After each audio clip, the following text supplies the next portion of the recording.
Since my first memories, I remember seeing the shadow. I could always see it in my peripheral vision, lingering like a dark mist.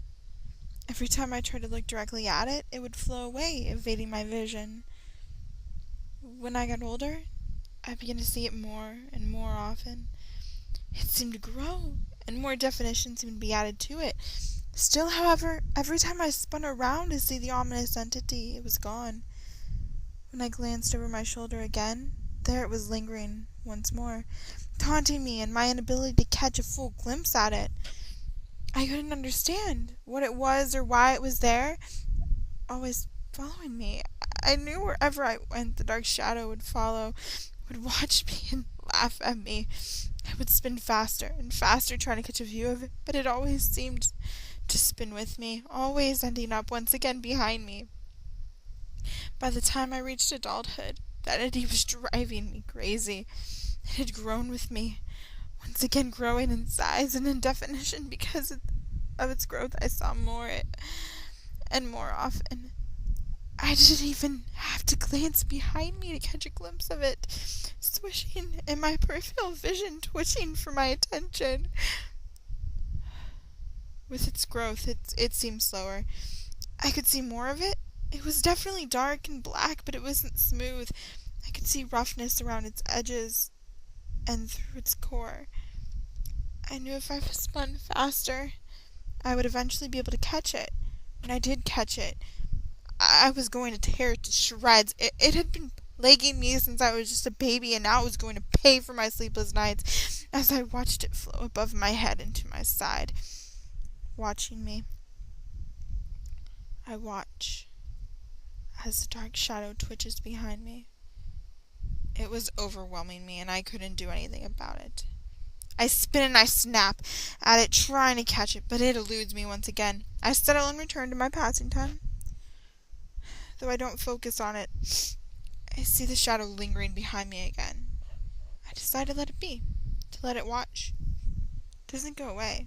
It never goes away. I focus my peripheral on it once again.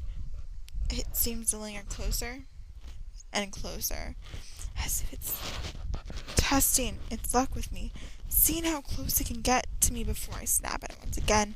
I know the shadow is tangible. I can feel not only its presence, but its touch as it brushes my back.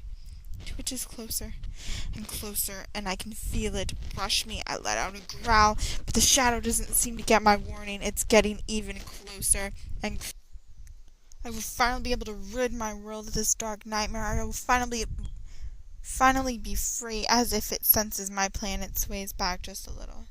I've checked now. The shadow may never linger this close again. I spin like a madcap, biting at the entity. My teeth lock around the black shadow as if it was too slow. I bite hard, making sure it doesn't go anywhere. I feel pain shoot through my body. It's attacking, but I know I'm not going to let it go. This is my only chance. I bite harder. More pain. I squall, but I don't let go. My sharp feline teeth dig deeper into the shadow. I twist and see that it extends all the way to my body. This must be its attack. It's one with me, attached to my rear end. I hiss as I attack the extension. I whimper in pain as a thick red liquid squirts from it. Or is it from me? I'm not sure. I only know it. That if my sharp knife-like teeth cause this thing as much pain as it's causing me, it will go down if I just bite a little harder. Just a little harder. Oh, it hurts so bad, it must stop. Bite harder and harder, and more blood, like liquid, leaks from my mouth. Phantom pain flows through me. Just die already, just die. I snap down. One more hard final attempt. Suddenly the pain stops. And the black entity falls down behind me limp. I've done it. I've destroyed my internal nightmare. I am so happy. I purr in excitement. It's finally over. I am finally free.